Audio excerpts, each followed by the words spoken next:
Hi, my name is John Adkins, and today I will be going over my experiment developing a method to study clot retraction in platelets. This research was done with the help of my mentor, Dr. Ching-Chun Wong, who works in the Department of Ophthalmology and Visual Sciences at the University of Kentucky. I would also like to give a big thanks to Dr. Sidney Whitehart for allowing this research to occur within his lab. Before I venture any further into what this experiment actually was, I will give a brief overview of what is to come. I will begin with a brief background on the necessary information needed to understand this experiment further. Following that, I will go over the question and hypothesis that I've come up with, followed by the methodology I followed throughout this experiment.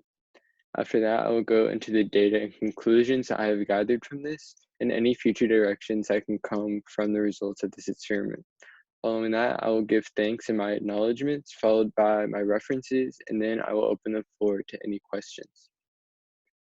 To begin, I will go through a brief background of this experimentation. Platelets are the tiny cells within our blood which work to form clots at sites of injury and stop bleeding from further occurring. The process operating normally is known as hemostasis and is what allows humans to not bleed out whenever an injury occurs. However, the improper activation of platelets, known as thrombosis, is when clots form accidentally within blood vessels, causing heart disease and strokes, both of which are major killers within our society today, and the main reason why this experimentation is needed. Some further background is on platelet bioenergetics, the process by which platelets receive energy.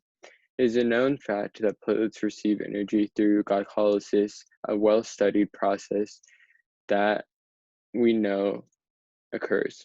There are several known inhibitors of the glycolysis process, which are studied in this experiment to see exactly how platelets act with one another and how they are able to receive energy specifically.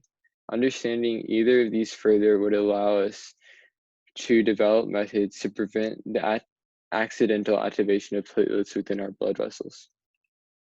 Further background is on the clot retraction assay, the method that was developed within this experiment to measure and view clots forming in their area over time.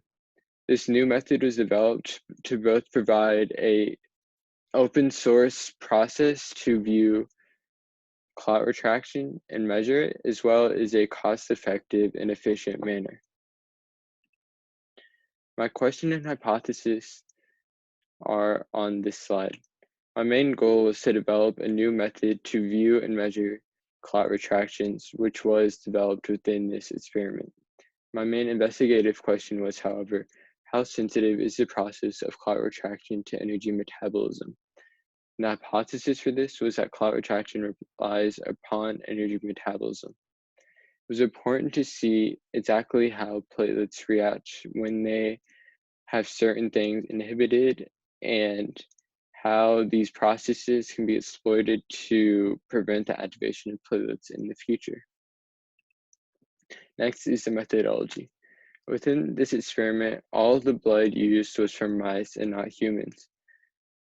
Blood was drawn from mice and then taken up to a lab where it was put into a centrifuge several times to separate the different parts of the blood from one another. The white blood cells would separate into a pellet, which was then suspended multiple times to actually isolate the platelets from the rest of the blood components. After the platelets had been isolated, they were able to be combined with a number of other concentrations in order to create an artificial clot. The main other concentrations used were thrombin, calcium chloride, fibrinogen, and a buffer.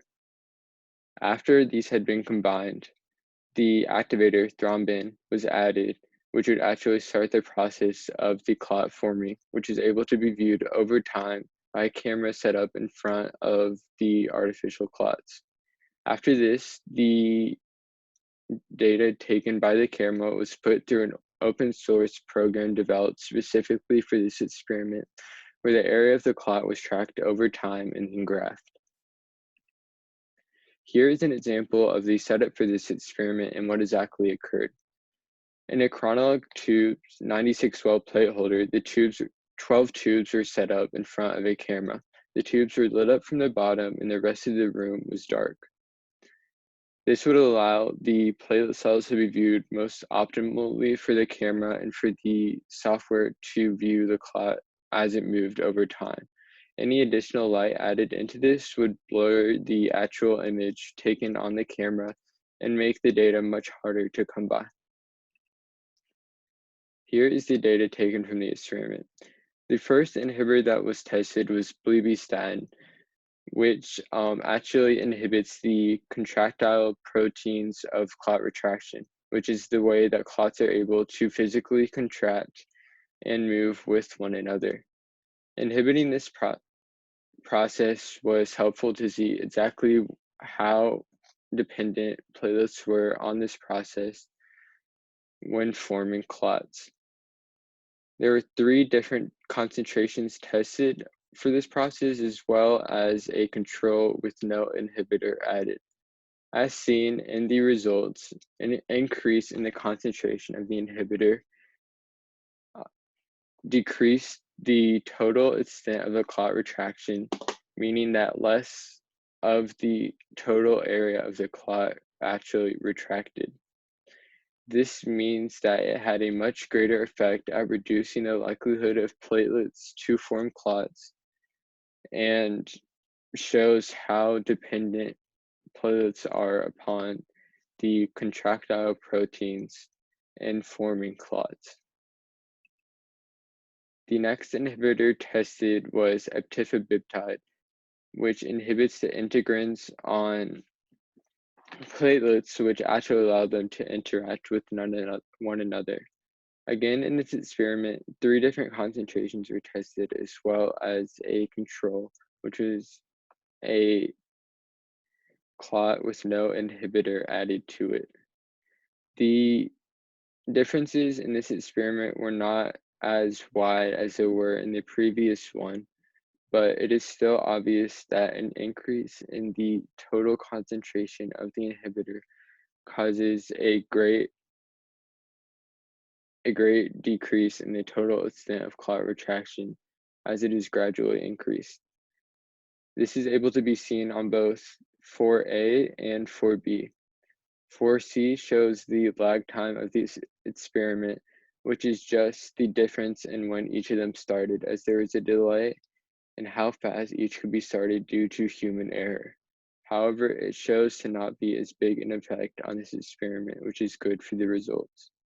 Finally is the rate of clot retraction, which again on each of these was not that big of a difference, but it is obvious that in the higher concentrations there is an obvious decrease in the total rate and extent of clot retraction. The final inhibitor tested was 2DG, which inhibits glycolysis directly and inhibits platelets from receiving energy.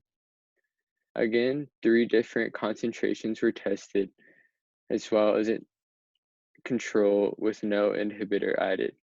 Seen in graphs 5A and 5B, the total extent was greatly decreased in increasing concentrations of the inhibitor. Again, in the lag time graph, there is not much of a difference in each of these, which bodes well for the results of the experiment. And finally, in the rate, there is a gradual decrease in the rate of clot retraction for increasing concentrations of this inhibitor, showing that 2DG has a great effect on reducing glycolysis from occurring, showing once again how important glycolysis is for platelets to function normally and how they can be inhibited to prevent that accidental activation. The conclusions of this experiment were that this new method developed to study clot retractions was successful, as in each experiment tested, it was easy to get both the results and to analyze them. The hypothesis in this experiment was supported as platelets proved to be dependent upon the energy metabolism process, and This confirms several things about platelets, both in each of the ways they were inhibited, as well as the way that they interact with one another. Each of these inhibitors inhibited the platelets in a different way, and the fact that each of them was able to be inhibited by that shows exactly how dependent platelets are upon these processes to occur and how easily platelets could be inhibited from forming incorrectly. Future directions are to study the exact mechanisms of why each of these energy metabolism inhibitors worked and how they could be developed on further to prevent the formation of clots within platelet cells accidentally. Another direction for this experimentation to go is to actually test these inhibitors upon human platelets in vitro studies to see exactly what the differences are between human and mice platelets and if these results can be applicable to humans. Finally, I will conclude with acknowledgements. I'd like to thank once again Dr. Ching-Jung Wang and being my mentor for this project and giving me this experiment to do. I would like to thank Shivani Praka for helping me within this experimentation and showing me how to do pretty much everything. I would like to thank Dr. Sydney Whiteheart and the members of his lab for allowing this experimentation to occur here and for helping me along the way. I would like to thank the University of Kentucky for allowing me to have this great opportunity. I would like to thank Mrs. Young and the Kentucky Young Researchers Program for allowing me to conduct this research and giving me an outlet to do it in. I would like to thank the Math, Science, and Technology Center for again giving me this opportunity. And I would finally like to thank family and friends for helping me get to the lab and do these experiments over time. Finally, here are my references for this experiment, and any questions can be directed to this email here. Thank you for watching this presentation.